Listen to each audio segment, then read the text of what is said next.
Ladies and gentlemen, welcome to the Money Mondays, where we talk about three topics: how to make money, how to invest money, how to give it away to charity. Our guest has done all of those things at a big scale. He's thrown live events, invested in over 100 units. He has something called the D2D Con. Last year had over 3,000 people at it. He's going to be on his seventh one coming up next. So we're going to go over how does he invest, talk about door-to-door, that whole industry and everything about it, since obviously he owns the whole convention about it. And then we're going to talk about charity and the things that he's done in the charity space and tied in door-to-door into that, which I absolutely love. Please welcome Mr. Sam Taggart. Thanks for having me on the show. This is awesome. All right, so we are sitting here in an RV motorhome right here at the ranch, at the Wild Jungle. You can hear a bit of background noise as people are driving by because Sam is throwing an event 12 feet away from us inside there. Talk to us about why you like events, why do you like Masterminds, D2D Con. Just walk us through the event side of your world. Yeah, I think selfishly, I'd started Masterminds about 6 years ago. And I just wanted to surround myself with cooler people. It's a way to kind of, like a podcast. You get an excuse to go hang out with somebody for an hour, right? Mm-hmm. So my mastermind was kind of an excuse for me to do cool things. Like we're going to Tahiti this year, and to Switzerland last year, and to, Guatemala, and do epic stuff like this fun ranch experience. We meet up every quarter. And for me, it's they always say you are the 5 people you surround yourself with. They're show me your network and I'll show you your net worth. And that's always a concept. But I'm what are we actually doing to be intentional around cultivating networks and experiences that we want to be part of? And so we started a few different masterminds. This one's all of our CEOs. We've got almost 100 CEOs in our expert circle. And then we have a sales management one, etc. So that's why we're here. So from a member's perspective or an attendee's perspective, why should they go to something like D2D Con, join a mastermind? Why should people go to live events? I think I go to a lot, and I think sometimes people go without an intention. So I'd say don't go if that's not the point, right? And I found if you go with maybe I need to meet this kind of person, or maybe I need to take this one thing. My whole thing is go and get one thing that can make you $1 million, $5 million, $10 million if you just implemented it.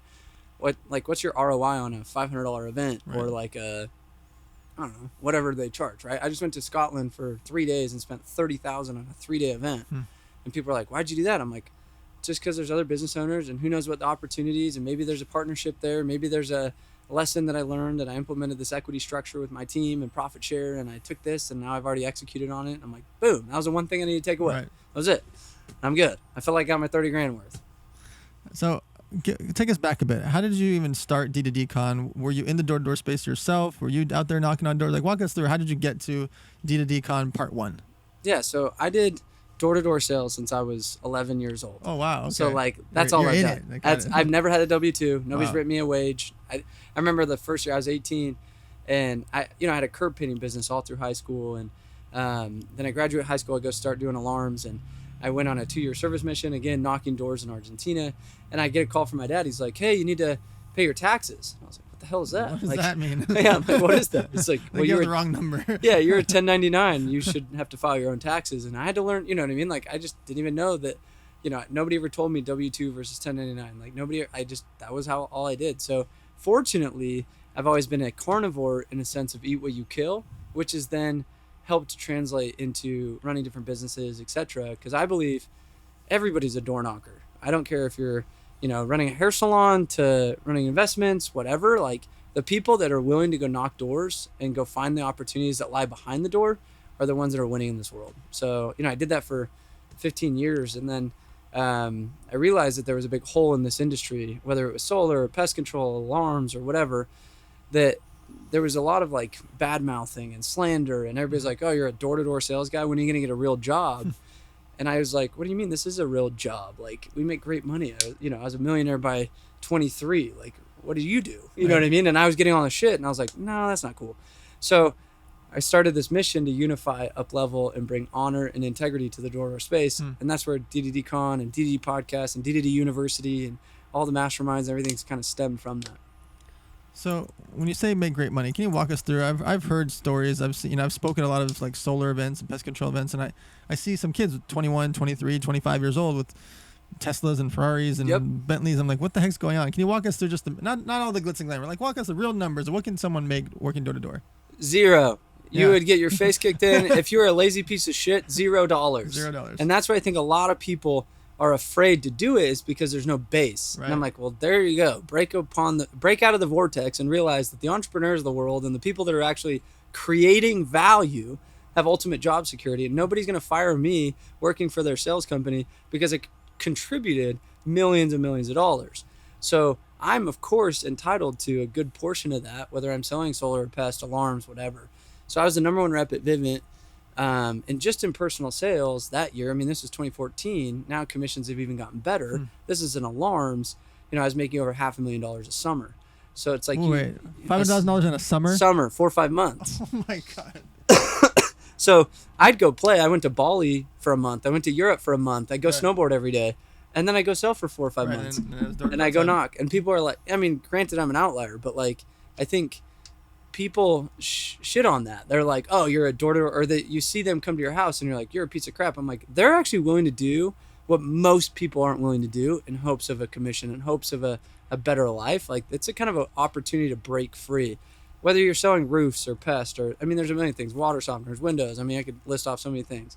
But it's like, the cool part is it's an eat what you kill mentality, and no owner is going to be like, stop selling. Like, you sold too money. Yeah. Like, and if you work out a commission structure, it's like, I'll just keep going until you tell, like, until I make as much as I need to. Like, and I think a lot of people put a limitation because the opportunity is endless. I know guys making $1 million a year plus 2, 3, Just knocking on doors, selling solar and pest control, and knocking on doors.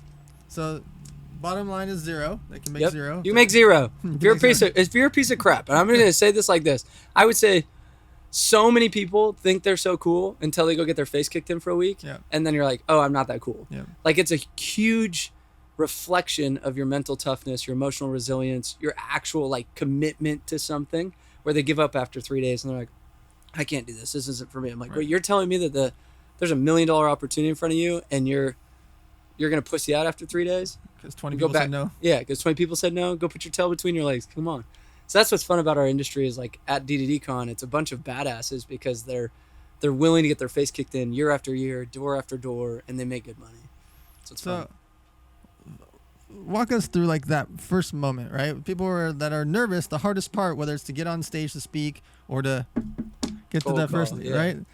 What is when they're getting that first rejection? We're not going to get into like how do you deal with, rebuttals and things, but like that first rejection, how do people get over rejection number 1, 5, 10, 20 to like keep going? I think the more you can disassociate, it's not me, it's just the scenario. I think so many people, when they get rejected in life, they take it personal, right? So they're like, he didn't like my shirt. It's like, no, he doesn't care about you. He just needed to think of the fastest thing he could say to make himself sound like a dick, so you ran away. So it's like, when you can have what we call selective hearing, when you get rejected, there's an element of like selective amnesia too, of like, what do I forget and what am I choosing to hear, and how do I move on to the next, right? And that could be objection after objection after objection. Let's say somebody's like hammering me, I'm just like, oh, that's cool. Oh, thanks, man. Oh, you're so awesome. Yeah. Whatever. If I'm kind of moving through rebuttals, Right. or that could be door after door, customer after customer. But I think like I don't think anybody can disagree with the law of averages. It's like, if you know your numbers, if I talk to this many people, present this many times, have this closing percentage, it's a simple math equation a lot of times. So I have selective amnesia. I had an energy drink business back in the days, and we were in 55,000 retail stores. I got into 43 distributors. I met with all 43 distributors, and I met with every major chain store. I also would go to local liquor stores, car washes. Salt Lake was actually our biggest. We had 9 Budweiser distributors throughout Salt Lake. The Salt Lake State Fair was called the Hoosier Daddy Energy Drink State Fair for 2 years. That's dope. In partnership with Smith's Grocery Store. And when I say selective amnesia, I'm telling you that right now, if I put a lie detector test right now, I don't remember one single retailer or distributor saying no. Yeah, you just remember all the wins. I physically don't remember anybody saying no. Not one. Not like even like a glitch of a twinkle. I can't remember anybody saying no. But it's like, how many doors did you knock on to create Infinite. that? Like you were That's all I did. just sitting there calling, knocking, going out, meeting. Car wash, liquor store, I didn't care. I would go to everybody. I had a energy drink t-shirt on, energy drink hat on, energy drinks in my pockets, in my backpack, in my car, and I just went everywhere and just... But how many kids or people or adults in their grown age, they're broke, they're about to lose their home, are too cool to do that? Right. To put on a cool little beanie that says energy drink and Right. a cool little energy in your pocket, whatever the thing they're slinging. I think that's the problem is they're just like their ego, their intimidation, whatever it is. I'm like, dude, you got your back against the wall. You're about to lose your house, and you're not willing to get out. Right. Like, good. You deserve to lose your house. There was a company I worked with, a tech company called MoPro, and they had all this funding. And my friend said, "Hey, will you join the advisory board?" And I was like, "No." So what are you talking about? We're like brothers. We're like dear friends. And I was an investor in a bunch of companies. And I was like, you raised tens of millions of dollars, and you built this amazing product that's gorgeous, but you don't have people out there selling door to door. And he was like, what are you talking about? I said, give me a short amount of time. Let me hire a team. I'm going to go hire 40 sales reps, and I'm going to take them out to conventions and trade shows and then go door to door in between. On the weekdays, we're going to go door to door. On the weekends, we're going to go to trade shows. Yes. We got 1,100 accounts at $5,000 per contract times 1,100 in 4 months. That company went on to raise $70 million and like, whoop, whoop, whoop, because we just went out and built a whole It's a crazy good Salesforce. acquisition model. And I think that people are afraid to manage people. You had to manage 40 headaches. You had to keep them accountable. Yep. But it's like business, like if you broke it down, I call it the D2D formula. It's reps, meaning 40. What if you had 80? Right. What if you had 20, right? Mhm. Times opportunities. How many people are they actually talking to? Right. And then their closing percentage. Right. And anybody who's trying to scale their business, like, I want to make more money. I'm like, okay, how many of you are there? Is it just you? Well, you can only talk to so many people. Yep. And are you only talking to 5 people a day, or you're talking 20 people a day, or 50 people a day? And then what's your closing percentage? How do you get better at sales? And that's where I moved into, is I realized there's no support training on sales when Yes. it came to cold calling. There's no support on recruiting. Like, how do I go build the sales army? And so that's what we became experts in, is just building cultures and systems that teach sales, teach culture, teach recruiting, teach growth, and scaling businesses. So I went and hired these 40 kids, and all I said was, we're going to go see 20 units a day, 20 doors a day, okay? Because we would go to like strip malls, office buildings, etc. If you knocked on 20 doors, I just need you to get 4 appointments and close 1 lead. If you do that, I guarantee you $100,000 for the year. 20, knock on 20 doors, get 4 appointments, close 1, and you get $100,000. Because it was a $400 commission. So if you made $2,000 a week, it's $8,000 a month. It's $96,000 for the year, just by the basics. Yep. If you just kind of suck, you're gonna make $100,000 this year. And so I had these kids out there just knocking on 36 doors and 41 doors and running around up and down. They were making $1,200 a day, $1,500 a day in commissions, just selling tech, like selling this basic thing. All we were selling, honestly, was how to make a website. We were just making websites for people. That's awesome. Back in the 2004. Anyways, all right. So let's shift gears. When you start to decide, I'm going to throw a conference, there's a lot of moving parts to throw events. Both you and I love throwing events. There's a lot of moving parts to it. Cautious with the word love. Okay. I mean, we do events, and it's fun, but there's a lot that goes into it. So you have the idea for your very first conference. It's showtime. How do you get butts in seats? How do you decide how big or small you're going to go for it? And how the heck do people know what it's going to cost them to throw? Just give us the main idea of throwing D2D Con number 1. Okay, first off, if I would have had a podcast like this, that would have been great. Yeah. Because I had never been to a conference, let alone thrown a conference.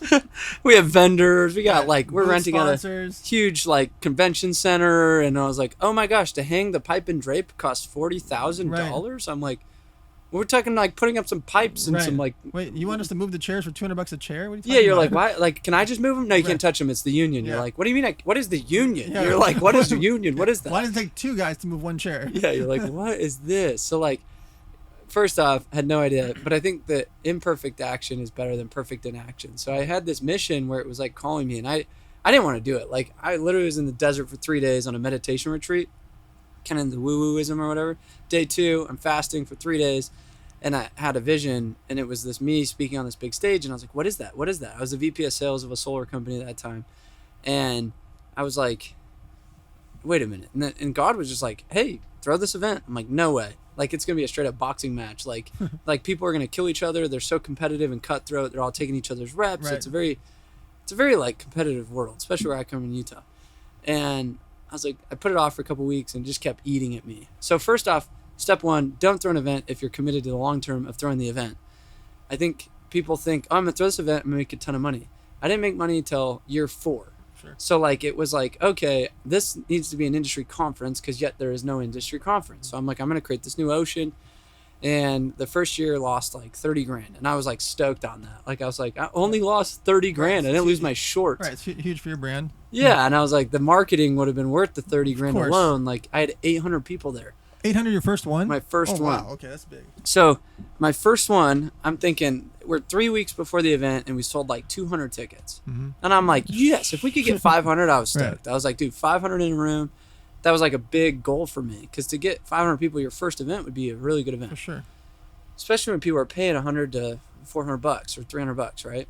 And what happened the week of was Vivint, who I used to work for, now no longer had for a couple of years, decides to rent the space right down the hall in the same convention center and brought Grant Cardone and threw a free event at the same time as Door to Door Con. Oh my gosh. So I was like, oh, no. I get a call on Monday. He's like, hey, dude, I just want to give you a heads up.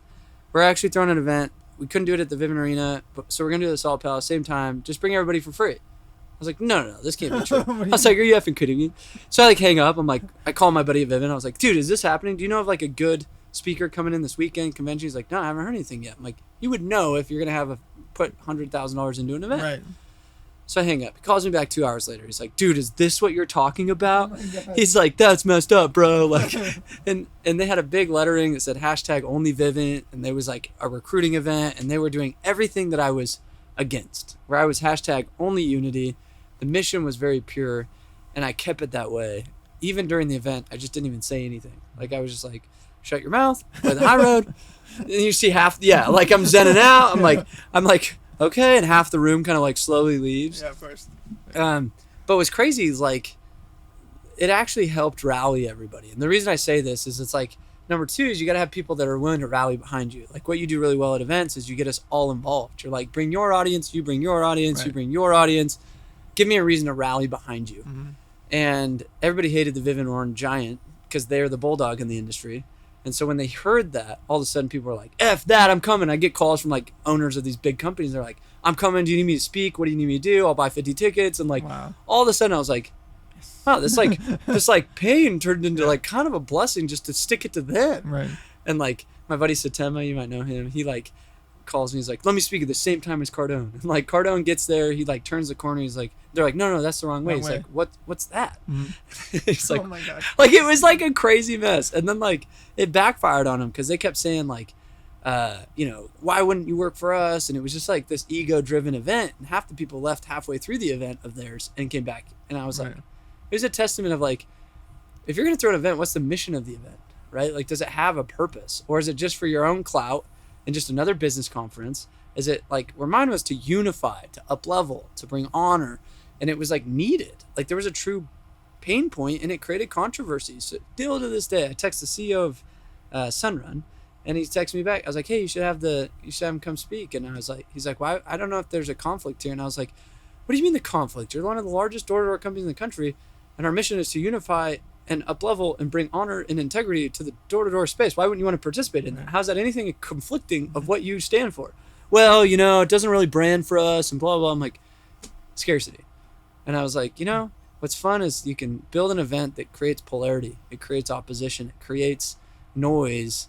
There's actual value in that, where I think if you're just another cool training, like it doesn't have as much legs. And it's been a battle. Like COVID was an interesting year. Like, it took, like I said, it cost that first year we did everything on a budget. I'm like 3 a.m. painting freaking foam letters in my garage myself. You know what I mean? Like, I hadn't even had time to prepare my own speech. I'm getting up there and I'm like, oh yeah, I'm up. Oh, I didn't even put slides together. You know what I mean? Like, it's a lot more that goes into it than I think people anticipate, but I'm grateful that I, sent it.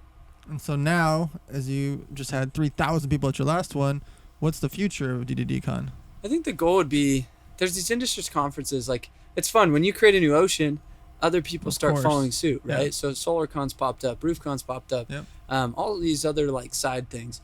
I'm actually meeting with one of the owners of one of those this week here, and I think there's an opportunity for collaboration and connectedness instead of competition. So, finding opportunity to partner, finding opportunity to say, is there a roll-up of conventions? Like there's a net profit and a value, and it's kind of like, is this a Sam show all the time, or is this like an industry show where my face doesn't always need to be the face, right?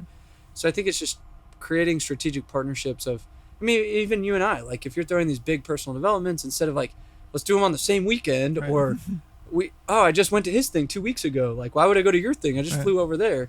I think there's opportunity of similar networks of saying, how do we share networks? How do we create unique experiences where it's like, no, if you're into like wooism, go to this one. If you're into like, you just want businessy advice, go to this one. And there's a common message where people can tee up their calendar for the next 12 months and be like, business here, real estate investing here, and then like Zend out here, and then boom, boom, boom. And I kind of planned out my year. You know what I mean? Yeah. If somebody's listening, I've been hoping that someone makes just like one main calendar, Yeah. so we can all see what's coming up. So also we don't entrepreneurs ourselves, we don't conflict. The event organizers don't conflict with each other, because we've had that happen. I was speaking in Dallas last month at Ryan Stewman's event, because he throws a big conference every year, the Hardcore Closer, and I had to teleport over to Andy Frisella's because he has Summer Smash and they on the same weekend. Yeah. That's easy to either avoid, or I can plan my flights better. I just think it's a lot of people, and those aren't similar conferences, they're just very similar audiences. And so I just think it's important if we could all talk or figure out a way. When you sent out the calendar for yours, I was like, thank you. The only reason I didn't do Avengers for the second year, I was like, well, I can only make one of the events, and I've already planned this calendar, so I give you my calendar for 2024 and be like, oh, I can still move. We're early enough where I could move or you could move, where nobody's like, I booked flights for February or 2024 right now. It's like, people don't do that. Exactly. So I think my world is like, how do we invest and create relationships that really collaborate on these events? Because at some point, certain people are like, I'm conferenced out and I've seen Ed Milet 17 times, no offense, but like, he tells the same story every time. It's like, how do you create a unique experience? How do you create a unique audience that then collaborates with each other? Because I think the opportunity in conferences is the networks of the attendees that come. So I created different layers of events. So I have elevator nights, which is totally free. There's no tickets, no sponsors, no sales on stage. We've run 52 times now. We have Operation Black Site. It's $20,000 per person for the year. And that's where they learn military training and how to fight. Yeah, it's very intentional. Yes, that's what we have here. That's why we have the ranchers. We built a whole military training course here. We have 100 million Mastermind, which is $100,000 per person. And that's obviously for business owners doing 5 million or more. We have the charity events, the world's largest toy drive. That was fun, by the way. I was there. It was epic. And we're going to do it again this year for our 10-year anniversary to try to really destroy the record.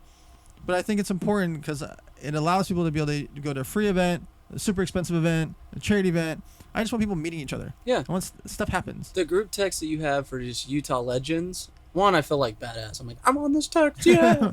But two, like, it creates the community, right? Like, you're like, hey, we're all doing this toy drive. And I'm like, oh, Steve, what's up? Oh, right. Jimmy, what's up? Right. Oh, hey, this guy. You know what I mean? And it's like, I start to connect. And the only time that I would connect is if I actually went to an event. Mm-hmm. I'm not going to call him on a Friday and be like, hey, you want to go on a date night? Right. Maybe every once in a while. But, like, business has been done where Steve now is a vendor of ours, and we've sent him hundreds of thousands of dollars business. Right. Now, Jimmy and I we've done deals for the last 10 years. But we've created these networks of, like, opportunities, and you've been a big catalyst to that. So, thank you. All right, let's put on our investing hats. You said you have around 100 doors. What does that mean? Like, talk us through, like, why do you invest? Why do you own units? Like, what is that? Well, every dumb summer sales guy, door to door, goes and buys a BMW or a nice truck or a dumb car. Cool, I'm like, cool you, dude. Yeah. I remember I went to train a guy, and this kid had a Louis Vuitton wallet, and I was like, how much was that wallet, bro? Yeah. I was like, where's your first investment property, bro? You bought a wallet when you could have, like, started taking the shoes and the wallet and the sunglasses you have on right now, and that would have, like, partnered in on a deal that I would have helped you make $100,000. Or you just bought a cool Louis Vuitton. That's cool. Right. You probably lose it, like every other nice sunglasses I've ever bought, so I stopped buying nice sunglasses. So I drove a Kia Optima until it was like a hybrid. I rented out my basement. My whole thing was live broke, pretend I'm broke, and put all my money into real estate. Yeah. And I was one of the unique ones that had the long hair and the genie pants and drove a Kia, and everybody's like, who's this guy? I'm like, I don't care. Like, I have no ego. Like, cool, you and your boat, but you have no real estate. So I had bought a duplex, and I bought another duplex, and I bought a threeplex, and I bought a couple fourplex, and I got, you know what I mean? I just kept doing it. Every year since I was 22, I bought real estate. And so if you look at the last 10, 12 years, you're like, okay, one appreciation. I bought my first one for $220,000. Right. The same house today would be like $800,000. Sure. So it's like, I just kept doing 1031 to this apartment complex, 1031 that apartment complex into multiple apartment complexes. And I just kept doing that. And I made it an intention to find people that are operators in the real estate space, that are winning in the real estate space, and just piggyback on their deals. Exactly. So I invest in a lot of real estate, but never invest in real estate. I do it to everybody else. I was like, I've not even been to my apartments. I have a trip in Dallas, and I was like, I probably should stop by the one that I've owned for 2 years. I don't even know where it is. Like, I'm not sure the address. Hold on. I know. I was like, I went to one in Utah that I bought because it was down the street twice. When I bought it and when I sold it, and I made a video about it. I'm like, yeah. But when I make $1 million on that, when I turned $1 million into 2 million or 2.4 in 2 years, like. And I just went one time. I think people don't think that way. I don't think they don't. That's what the whole point of this podcast is. Yeah. I'm like, guys, if you're, and I talk about it in like my trainings a lot. I'm like, people think investing's hard. And I like that you talked about the stock market. You could literally put $100 a month into the stock market and say, I'm an investor. Mm-hmm. And there's no shame in that. Because I take the same logic. People say I'm a giver or I'm a donator. I'm charitable.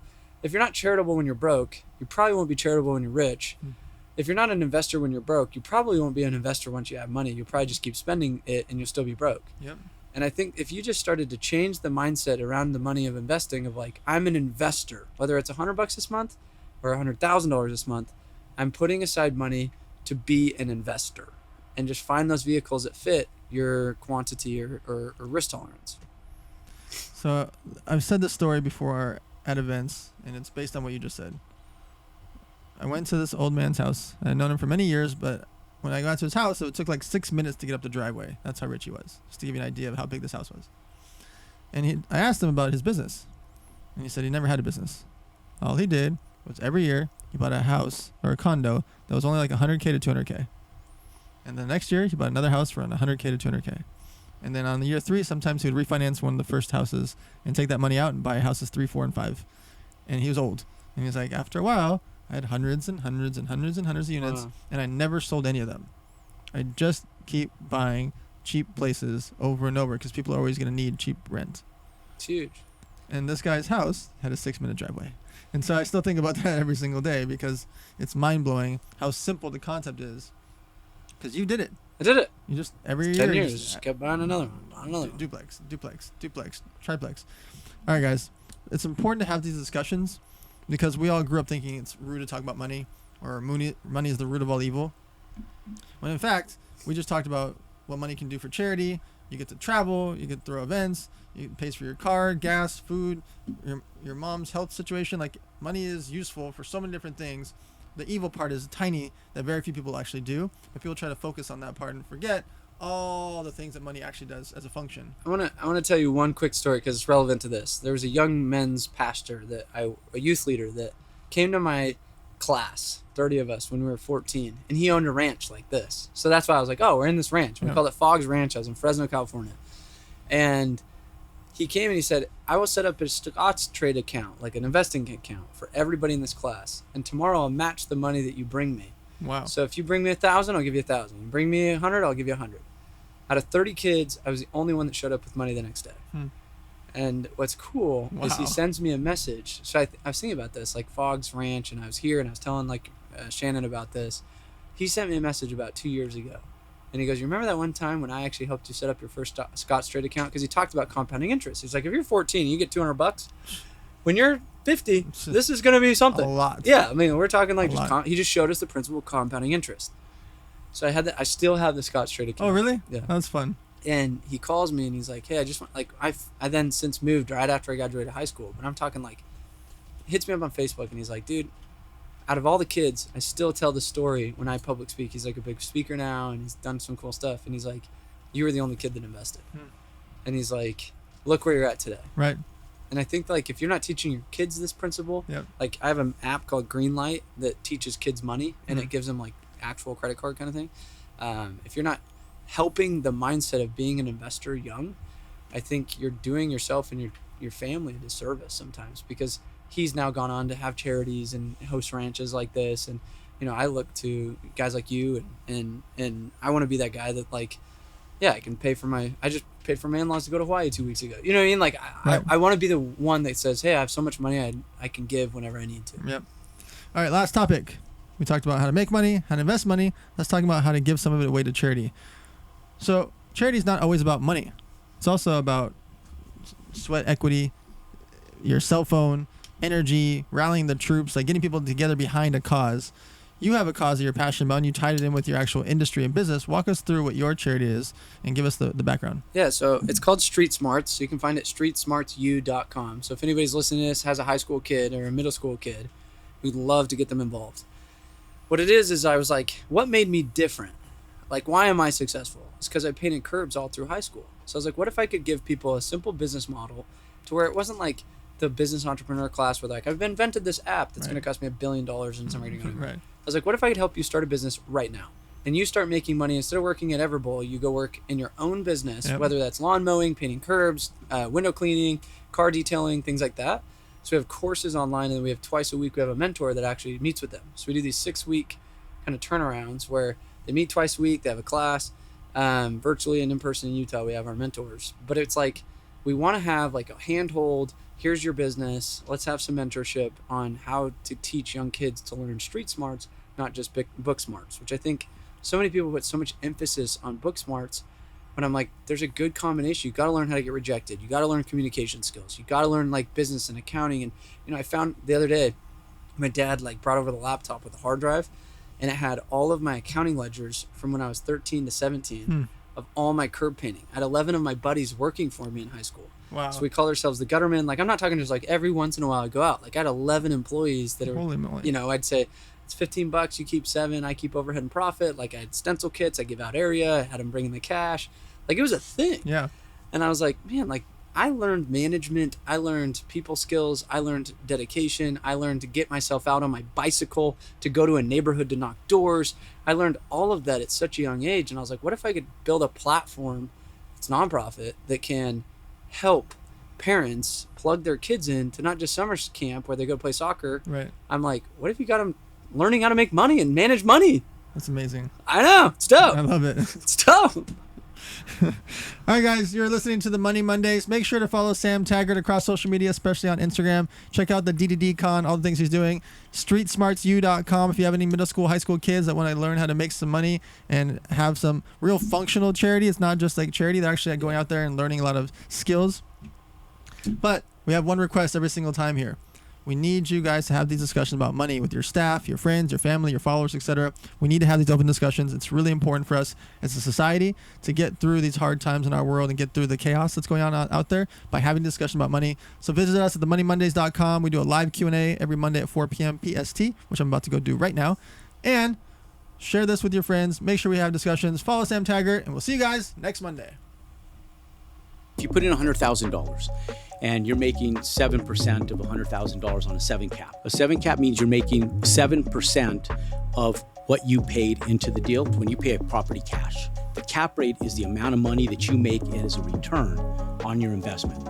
And so if you invest $100,000 in your cash on cash return, if it's divided on equal shares of equity, you're making 7% on your $100,000.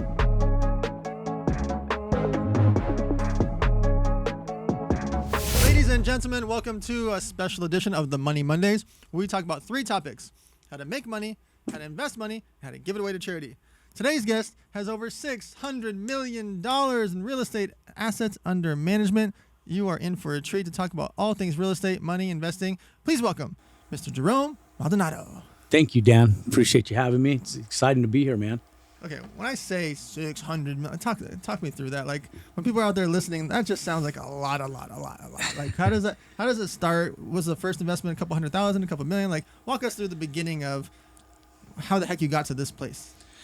It's been a journey more than it has been just a place that you get to, right? And it's really come from just consistency of everything that we've done. When I started really with a 460 credit score, and I started with about $106,000 in debt. And I bought a little rental house. I had a little construction company I started after getting put out of business. The FTC shut down a direct sales company that I was a part of back in the 90s.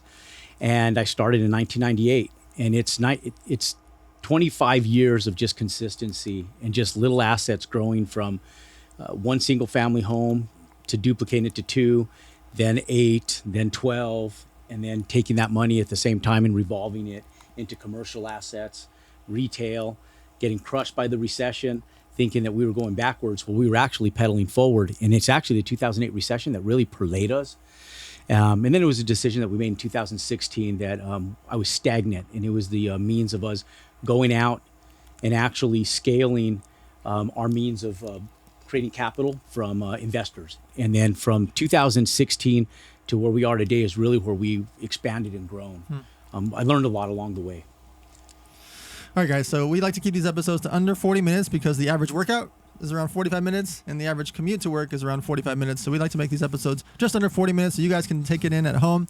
We also have the moneymondays.com. We do every Monday live Q&A sessions at 4 p.m. Pacific Standard Time where I do like actual live Q&A and speeches. I got to do one in a couple hours because it happens to be Monday right now. So Jerome, this is really important. When someone wants to first consider getting into real estate, what are the first thing they should be doing? Is it studying? Is it finding a mentor? Is it researching? Just diving right in? What should people be doing when they first want to get involved in real estate? I tell them just keep it simple, but yeah, absolutely 100%. They need a mentor. I didn't have one. I did it through the means of banging my head against the wall, and that's why it took me 25 years to get to where I'm at now. I could have probably done what I'm doing now in less than 10 years. But I didn't have a mentor in the early years. I had a mentor, a business mentor. I had guidance through mentors that I had in the business arena, but not in real estate. And so the first thing they should do is educate themselves, the basic stuff, and for anybody that's an athlete, it's the same thing as going back to the basics, what coaches tell you to do when you're even a professional athlete. It's what all the best of the best do. And the same thing in real estate. People tend to complicate things. And so if they take it back down to the basics where they're learning how to underwrite deals, the simple profit and loss stuff in real estate, that's probably the number one most important thing that they need to do. And having some type of guidance with a mentor is probably the key component to success. So in the real estate space, there's flipping houses, there's short-term rentals, there's Airbnbs, there's Section 8 housing, there's multifamily, there's so many options. How do people choose their first time investing in real estate? I would say just invest in something that makes sense to them, because really they all, even though it's widespread, they all do flow together. I started in single family rental homes. I've evolved over the years. I hated single family rental homes. I just didn't like them. I didn't like dealing with the tenants, so I got into commercial real estate. I found that with commercial tenants, they'd sign 3-year, 5-year leases, way easier to manage, and I was able to buy it at distressed prices, and I was able to stabilize them almost. Nothing's risk-free, but with a lot less risk. And my upside, with almost the exact same amount of money that I put into a single-family home, I could buy a retail building that was distressed and spend $250,000 on that, dump a little bit of money into renovations, and have 4 times the income flow and the safety. So I like distressed assets when you're getting started. And I think the place where people should invest in my opinion, would be more distressed commercial retail, or distressed office, or repositioning of those assets as opposed to single family homes. Although I wouldn't discourage them from any of them just to get the experience. But the most important thing when they first get started is to get into something that they're going to win on, because the first one is the most important. Whether it's a $500 win, a $600 win, a $10,000 win, they just need a win on their first one. That's the biggest thing. So when is it like start time? I'm working my job, I'm making 60 grand a year or 80 grand a year, 100 grand a year, and I've been saving up some money. How do I know when am I financially capable to actually start my first real estate investment? When you make a decision, it's a conscious decision. It's like any business owner. Like, when did you know that you had enough finances to start your first business? Because I know you. I was 17. I saved up $43,000 working at 3 different jobs, selling peanuts and Cracker Jacks at the stadium. And I set up 43 grand. I thought it was going to last me for 2 years. And 2 months later, I ran through all the money. Yeah. Yeah. And so it's the same thing. It really comes down to a decision. It has nothing to do with having a certain amount of money in your pocket. Everything in entrepreneurship, real estate, they all flow in alignment. It really comes down to a decision and saying it's time. And like, there's no perfect time to get married. There's no perfect time to have kids. There's no perfect time to start a business. It's when you make a decision that the time is right. And so it's today. If you want to get started in real estate, today is the day you get started in real estate. So how did you know this was the thing, like that real estate was going to be your thing? I didn't. I got started. I was looking for anything that would make me money. I just wanted to make it. When you're a kid that comes from the other side of the train tracks, and I was taught as a young kid that people only got wealthy if they would inherit wealth or they won the lottery. And so my parents would tell me, I remember we go out to eat and we go to places even just as simple as Ruth Chris. And they say, well, those restaurants aren't for people like us, those are for the attorneys and the doctors and the people that are wealthy, And I said, well, what the hell is the difference between me and those people? And, one of the big things is just making a decision. And for me, when I got started investing in real estate, I didn't know it was my thing. I was looking for a vehicle that would protect me from going broke long term. And I was pouring concrete because what ended up happening was we were in the direct sales industry. We got shut down in 1997. I opened up a little door-to-door sales company in 1997 just to make ends meet. We were selling to companies like Pizza Hut, dry cleaners, Big O tires, and we were making a little bit of money, but we weren't getting wealthy. And so I got into construction on accident. They were, the waterfall on the top of your hill over here, that's a fake faux rock. Mm-hmm. Well, I took a little seminar on that stuff, on how to do that stuff. And we started bidding projects like the Rainforest Cafes. Yeah. There was a restaurant called Margaritas down in Utah, in Sandy, Utah, that they did indoor diving on. Well, those were like my claim to fame because I bid those projects. And when I went in there, I was at a point where I was in financial distress and I felt like I had nothing to lose and everything to gain. So I said, screw it. If I'm just going to bid these things, if I get them, then great. I'm going to figure out a way to do them. And I just knew I had enough money in there to figure them out. And so by the grace of God, what I thought was a lot of money wasn't a lot of money because I didn't have a lot of overhead. And I got some of those jobs. And from that, I started investing in little pieces of real estate. So I had an asset that I had something tangible that I had to show for my money. And that was as simple as it was. And I continued in traditional business. And I would make a few $1 million a year. I had a company that would do like $2 million that grew to like $4 million. And then we did a little house building company that we would buy land, build houses. And I would take that money and I would build a few homes a year, make a few $100,000 net profit. And I invested in more real estate. And then just through growing those asset bases, it grew to retail where I was building them brand new in 2004. And then 4 years later into the recession, we almost got crushed with retail. And so I wanted out of real estate. Sure.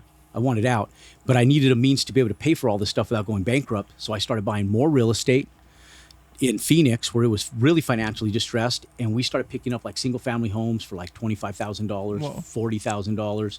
We started picking up fourplexes for like $35,000, $40,000. And I built a little portfolio of about $4 million worth of real estate for I was all out of pocket for just under $900,000. Wow. So we were able to evolve and real estate kept pulling me back for some reason. And it wasn't until really 2016 where I had a portfolio of maybe about $15 million worth of real estate that I said, we need to scale this and we need to do something that's going to take care of us long-term forever. And so that's when we actually started raising capital, and that's where we really started scaling stuff. And that's where I really decided. Like in 2016, I said, okay, this is it. Everything that we've all done this far is great active income, but this is the only thing that we've done that gives us passive income that we can scale and we could actually have and rely on long term. So when you raise capital, do you do it through syndication for one deal or through a fund, or like walk us through what's the main idea when you raise capital? So you could do it multiple ways. We've done all of the above. One of the things that we do is if we're doing a syndication, it is property specific. So we'll go in and there's different laws and different regulations. So you're going to buy a $20 million apartment building. Yep. And you're going to raise. So if we're going to do $20 million apartment building, you're going to usually raise, like right now, you're going to raise 1/3 of that in capital. Okay, so $7 million. Yep. So you're going to raise $7 million.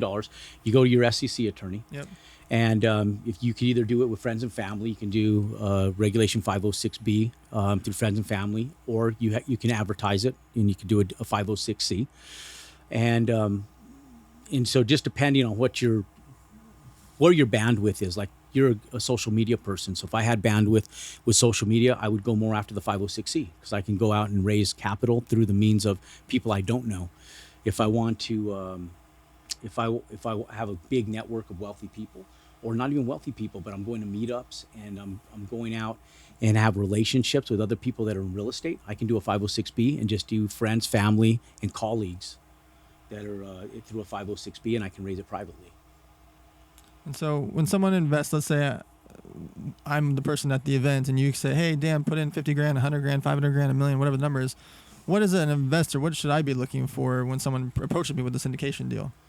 You should be looking at the experience. You should be vetting the experience of your general partners, what they've done in the past, how they've managed assets, what they've given in returns for their internal rates of return, what they're doing as far as their cash-on-cash returns. And I don't know what the sophistication is of the audience that's watching us right now, but your cash-on-cash return is the amount of money that you bear on the money you invest. So immediately. So I put in 100 grand. Walk me through it. So if you put in $100,000 and you're making 7% of $100,000 on a 7 cap, right? Yep. A cap rate of 7%. What's a 7 cap mean? A 7 cap means you're making 7% of what you paid into the deal, or what you paid. What a cap rate is when you pay a property cash. Okay. You buy a property all cash and it's paid off. And if you're buying it for a 7% cap rate or a 6% cap rate, the cap rate is the amount of money that you make as a return on your investment. And so if you invest $100,000 in your cash on cash return, if it's divided on equal shares of equity, you're making 7% on your $100,000, okay, annually. That's your cash on cash return. Your internal rate of return is the amount that you're making when you sell the asset. So it's your money's parked. It's like compared to stocks. It's when the stock goes up and the appreciation in the value of that stock is sold. It's what you make when you sell the stock. So in real estate, when your internal rate of return is the appreciated value that's in that real estate when you sell it. And it's the return you make after you sell the asset. Very cool. Yeah. So someone approaches me and says, hey, Dan, put 100 grand into my $20 million property. I'm raising $7 million. Dan, put 100 grand. I'm hoping to make around 7% a year for X amount of years. Yeah. So usually there's a call time. With most syndications, they're 3 to 5 years. So our business model is a little different. We do syndicate, and we'll syndicate existing properties, but we do a lot of ground up construction. Oh. So what we do, like our business model, and I'll kind of explain this is a little non-traditional than what most people do. The way we've actually scaled to where we're at, and we retain 100% equity. Now that money is tight right now, and this, for all the listeners that are listening, this is a business model that you can do even on smaller assets. So if you're in construction, if you're doing fix and flips, if you're doing value add, and you're already doing renovations and stuff in the construction trade, listen to this, because this is like gold for most people. The reason we've been able to do this is because I have a construction background, and we also have a real estate background. But what we do is I raise capital to buy the land. And so what I typically do is I raise debt. And so when I go in and I raise debt on the land is non-entitled, meaning that it doesn't have the permissive use to be able to build like an apartment complex on the land, for sake of example. So what I'll do is I'll buy the land at a very discounted price, maybe under $1 million for 5 acres worth of land.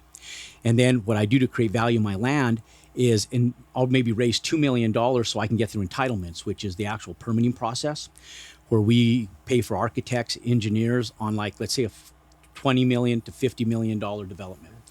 And we'll go in and we'll entitle the entire property. We'll pay about $300,000 for the architects, the engineers. We have those are all called your soft cost. And then when we're all done with the entitlements, the land value will a lot of times be worth 3 times or more what we buy for it. So if we can put 200 units of apartments, that land's probably worth somewhere close to $6 million, right? So when money's cheap, we land up going in for a construction loan, and the money is in the plans. So after we get all the entitlements, we go in for the construction loan. We go in and we go to the bank with a retail value of building it out. So when we do a retail value of building it out, we go in and we build the product out ourselves. We collateralize the land. We exit all the investors out on our first draw for our construction loan, and then we own the entire property, free and clear of any investors. And the only partner we have in the entire deal is the bank. And then we land up building out the entire asset. We stabilize it, and I've been able to retain 100% of the equity in my deals that way. And so what we're doing now to raise capital, since we own 100%, most syndicators give away 70% of their deal in syndication. What we're doing now is we're carving off 30% off the top end to reduce our liability, because money's expensive right now. Construction loans are costing 10 to 11%. And what we're doing is we're reducing down our liability by giving out about 30% of the equity in our deals, and still only partnering with a bank, and then picking and choosing who we actually work with as far as our investors. But it gives us a lot of bandwidth for growth.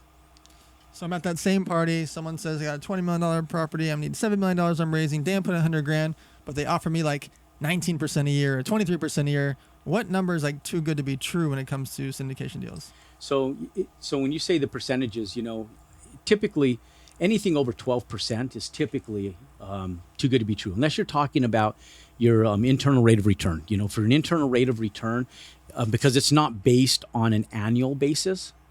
Your internal rate of return is your return, and you may be a return of 20%, but it's collateralized over 3 years worth of time. So if you have a 20% IRR, internal rate of return, it's a 20% over the course of the time you've owned the asset on your money, not over an annual basis. Now, when you're talking about your cash on cash return, anything over 12%, a lot of times, is too good to be true. 20-foot snake just walked by. Sorry. Did it? Yeah.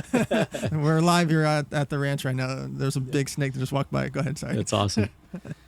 They have it on their shoulders. Yeah. Yeah. Okay. So someone, approached me at that same event, and they say, I have a fund. Hey, Dan, I'm raising a $20 million fund. In my fund, we're going to buy storage units, apartment complexes, RV parks, etc. What should I be looking for as an investor when someone says I'm raising $20 million for a real estate fund? Yeah, you need to look at their deal flow. Most important because with a fund, the difference is that you're not investing in one asset; you're investing in multitudes of assets that are within that fund. And so, in the law is that you have 100% disclosure anytime you invest in a fund or a syndication, and so it is your duty to request the documents of what consists within that fund. And so my recommendation to anybody that is looking to invest in a fund is know exactly what they're investing into, what the parameters are, and make sure that you know what your risk tolerance is, because some funds can be extremely high risk. Like right now, people that are doing regular apartment syndication funds, I wouldn't invest in them unless I knew the general partners and I knew the strength of their books. So I would audit their books right now in a market like we're seeing today, because a lot of these guys, like I'll give you an example. There's a fund, I won't mention the name of the group, but we just bid up against them on a deal down in Tucson, and the deal is worth $27.5 million. That's all it's worth. And that's based on a 5% cap rate. Okay.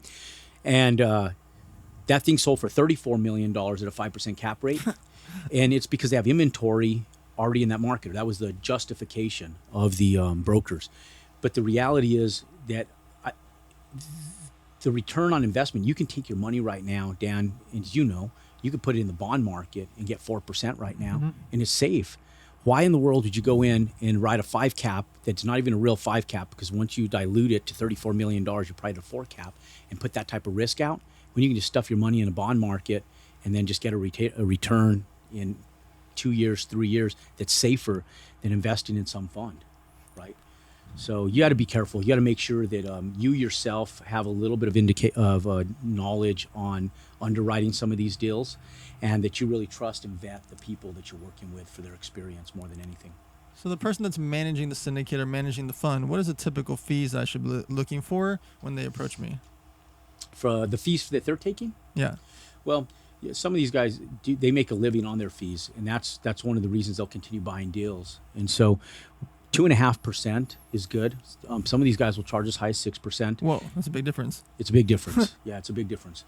And they're hidden, between management fees. They're hidden between asset fees, and you just have to know that the fees that you're looking at when you're looking at the P&Ls, there's a separation between the property management fees and the asset management fees. And so when you're looking at the profit and loss statements and you're looking at the expenses, because most people don't know, they get at this long 200 right itemized number profit and loss statement, and they're sitting there and they're looking at every line, and they say property management, and then it says management. Well, it might be an asset management. What kind of management is it? And so 2.5% to 5% is pretty typical.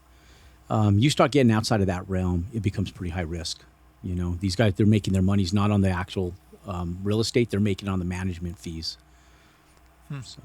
So someone's thinking to themselves, man, I could invest in a syndicate, or I could invest in a fund, or I could try to do it myself, or I could try to do it with my friends. Like, when there's so many options, how do they know what they want? Like, how do they figure out for themselves, like, how do I decide when there's so many different ways to go? As an investor? Yeah. Just as an investor strictly, not.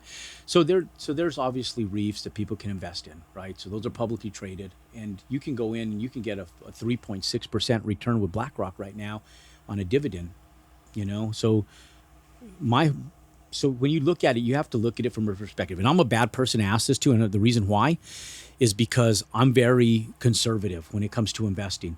So I would never personally invest in somebody else's deal unless it's getting over an 8% cap rate, and unless I'm getting an internal rate of return in excess of 20%, okay? And so how do you bear those numbers? Well, the only way to bear those numbers right now is to get a good deal, and there's not a lot of them out there. So you have to be underwriting deals all the time. And that's why we started building, was because in 2018, I noticed that cap rates were getting compressed. The amount that and values were going through the roof. And so once values go through the roof, cap rates get compressed, there's only one way down from that, and that it becomes a high risk investment. So I figured, shit, I'm going to mitigate my risk by building these things. I can walk into these things at a 12% cap rate. And then I own 100% of them, and I was stabilizing these things at about a 35% equity standpoint from the bank. So we were walking in fully stabilized at 35% equity in these deals from the time we actually got a stabilized loan. So I'm a bad person to ask, because I would never invest in anything that didn't have at least a 7 to 8% cap rate. And I push closer to the 8% cap rate mark. So when people are asking me, I'm telling them, look for a 7 to 8% cap rate, 7% at minimum, and or at least a business model that's going to bear you 8% once a good manager takes over the asset and can get that property up to an 8% cap rate within a reasonable amount of time, which a reasonable amount of time is less than 18 months. And if it's a stabilized asset, less than 16 months. I mean, less than 6 months. So what do you like to invest into, since you have so many options? Like, how do you decide for yourself what you invest into? So I like distressed assets. When I decide my investments are all based on time and the value of my time on my return. So what I look for is I look for opportunity where other people aren't looking. Like right now, a lot of syndicators don't know anything about construction. So where I benefit that they don't, the benefits I have that they don't, is that I understand construction really well. So if somebody's looking at just a financially distressed asset to buy, I'm looking at also physically distressed assets. And so if you understand the financial end of it, plus the construction end of it, I'm looking where there's distress, because where there's distress, there's money to be made. And there's upside on it. Can you give an example of distress? You mean like husband and wife are divorcing? Someone's going bankrupt? Like, what does the distress mean? Yeah, so it's all the above. I mean, if you're looking at smaller single-family stuff that a husband and wife are going through divorce, going through financial hard times, maybe somebody's sick and ill and can't work, and that stuff's going into bankruptcy, that's one form of it. But when I talk about financially distressed, I'm looking at it more big picture. And you know, since we're on Money Mondays, I'm assuming that a lot of the demographics that we're hitting is looking at being able to scale up with a little bit of what they're doing, right? So when I'm talking about distress, I'm talking about financially distressed assets, stuff that people have overpaid for. Because when times are good, people think that those good times are going to continue going forever.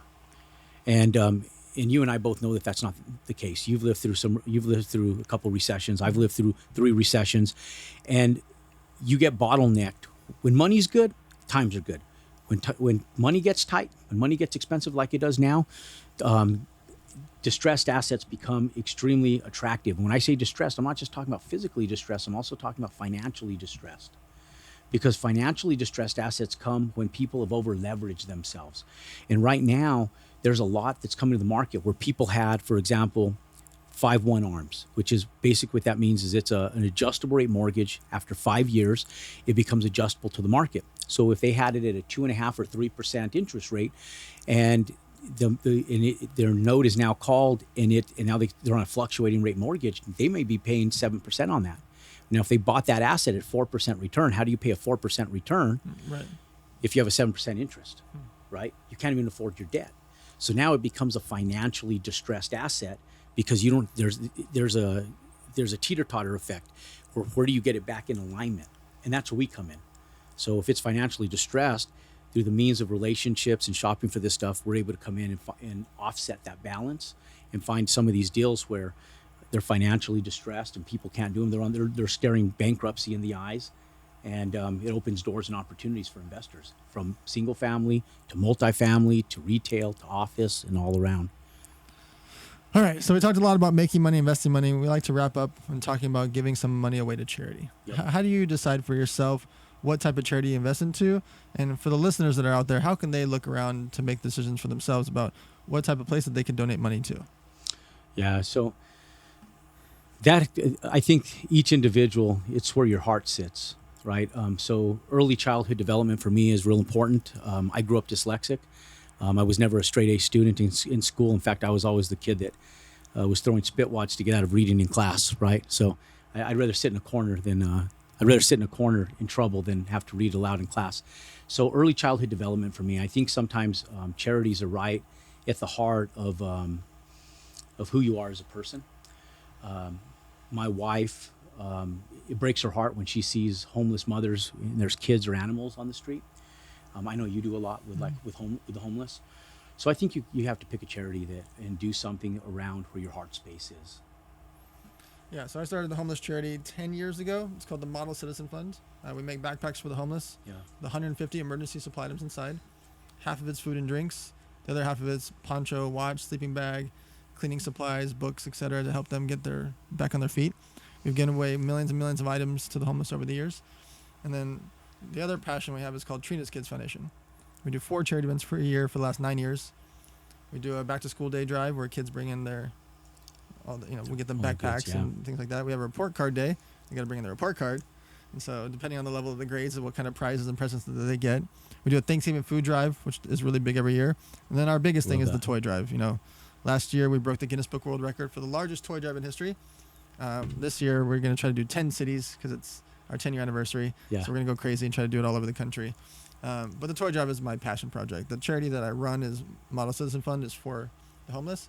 But my passion is the charity for the kids, because I want people to give out toys. They don't have to do it through me. Yeah. And the reason we post about charity so much is that they replicate us. Meaning, Jerome, you don't have to donate to the toy drive. You do a toy drive. You don't have to buy backpacks for the homeless. You make backpacks for the homeless with your kids and Ziploc bags and give it out to the homeless. Yeah. I want to just showcase how easy charity can be when you put your mind behind it. And I love that. Not as much about the money, not as much about the money part, just your time, energy, and passion into something that you care about. Last question. We are in chaotic times, right? People are nervous. People are scared. There's a lot of opportunity when that happens. Yep. I always say to stay calm during the chaos. What would you say to people that are considering investing during the chaotic times? If they've never invested before, I tell them to take a deep breath and learn. Get educated right now. Right now is a great time to get educated. I will tell you that it's hard because right now there's so much opportunity, right? But if you're not careful and you haven't educated yourself, you can end up losing big during these times. So education is key. And in times of distress, there is massive, massive opportunity. But everybody has the golden bucket of gold at the end of the rainbow. And one of the biggest problems in the entrepreneurial space is that people are looking at it through their phones and social media, and they feel like they're missing out on something. 90% of these people are broke. And so you got to be careful what you're investing in. And so if you don't know yourself what to invest in, my recommendation is to educate yourself first. Get good at one thing. And I think so many people have the shiny object syndrome. They're everywhere. And one thing that I've done, Dan, over the years is I've always stayed focused in my lane. There's been times where I've had friends that have gone in, they've made a shit ton of money in the finance space, or they've made a shit ton of money in courses and education, or they made a shit ton of money doing debt consolidation. And I've always been the guy in the construction. When you're out there pouring wet concrete, running a construction company, and someone else is out on the beach because they have it's real easy to get distracted. Mm-hmm. But over the last 25 years, when my wife and I look at everything that has come and gone in front of us, one thing has been consistent. Most of them, not everybody, but almost everybody, we've out-earned them, and we're still here. And so I tell people right now, when there's so much blood on the wall and things are in chaos, either educate yourself extremely well, but don't get so broad that you lose yourself. Stay focused on one thing that you can get really good at and master it in these times, and invest in that. Because there's money in anything as long as you stay focused. And the biggest thing, there's so much distraction, most people can't stay focused or consistent. All right, guys, you're listening to the Money Mondays. Make sure to follow Jerome across all social media platforms. It's really important that we have these discussions about money, because we all grew up thinking it's rude to talk about money. Yeah. We think it's rude to not talk about it, because the majority of capital that you use, it's not the root of all evil. It's for your health, your family, your mortgage, your rent, your clothes, your everything, your food, your gasoline, your car. Every little basic thing is money related. So it's okay to have discussion about money. It's part of why we have the Money Mondays. So if you can, continue to like, subscribe, comment, share with your friends. Go to themoneymondays.com, and we will see you guys next Monday.